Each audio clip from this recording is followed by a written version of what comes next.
Hello guys, কালকে যেহেতু মকর সংক্রান্তি আর আজকে হচ্ছে বাউনি, আজকে গুড়িয়াত হতে হয়, পিঠে খেতে হয়। তো তার জন্য আমাদের পিঠে হবে রাত্রিবেলা এসকা পিঠে। আর এসকা পিঠেতে নারকেল দিলে খুব ভালো লাগে খেতে। তো তার জন্য বাবা এইভাবে নারকেলগুলো ছাড়িয়ে রেখেছে, আমি পরে ছোট ছোট করে কেটে নেব।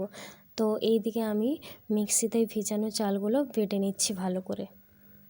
আর এই চালটা মানে এই পিঠাটা চাল ভিজিয়ে বেটেই করতে হয়, কোটানো গড়িতে খুব একটা ভালো হয় না।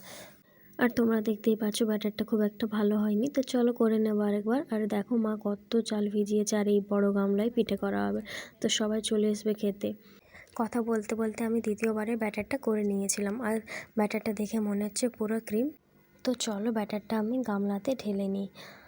তো দেখতেই পাচ্ছো কত সুন্দরভাবে হয়েছে। আর এই ব্যাটারটা যত ভালোভাবে ফাটানো হবে পিঠেগুলো ভালোভাবে ফুলবে আর খেতে দারুণ টেস্টি হবে। উপরে আর এইদিকে আছে পাশে জেঠিমা, দুজনে গল্প করছে আর মা পিঠে করেছে। আর এই জেঠিমার পিঠে হয়ে গেছে। তো আর এই শীতের দিনে গরম গরম পিঠে আর তার সাথে খেজুর গুড় হলে তো ব্যাপারটা পুরো দারুণ হয়। এসকা পিঠা বলে, আবার কেউ কেউ চিতল পিঠা বলে।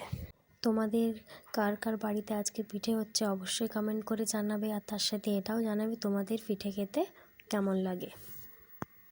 তো তোমরা দেখতেই পারছো মায়ের প্রায় এক ঝুড়ি পিঠে করা কমপ্লিট। তো আমি গিয়ে হাতে নিয়ে দেখলাম পিঠেগুলো এত সুন্দরভাবে ফুলেছে, এত নরম। আর পেছন সাইডটাও অতটা পড়েনি, দেখতেও সুন্দর লাগছে আর বেশ সুন্দরভাবে ফুলেছে। তো কাল যেহেতু মকর সংক্রান্তি, আমি আমার তরফ থেকে অগ্রিম মকর সংক্রান্তির অনেক অনেক শুভেচ্ছা, ভালোবাসা। সবাই ভালো থেকো, সুস্থ থেকো, টাটা, বাই বাই।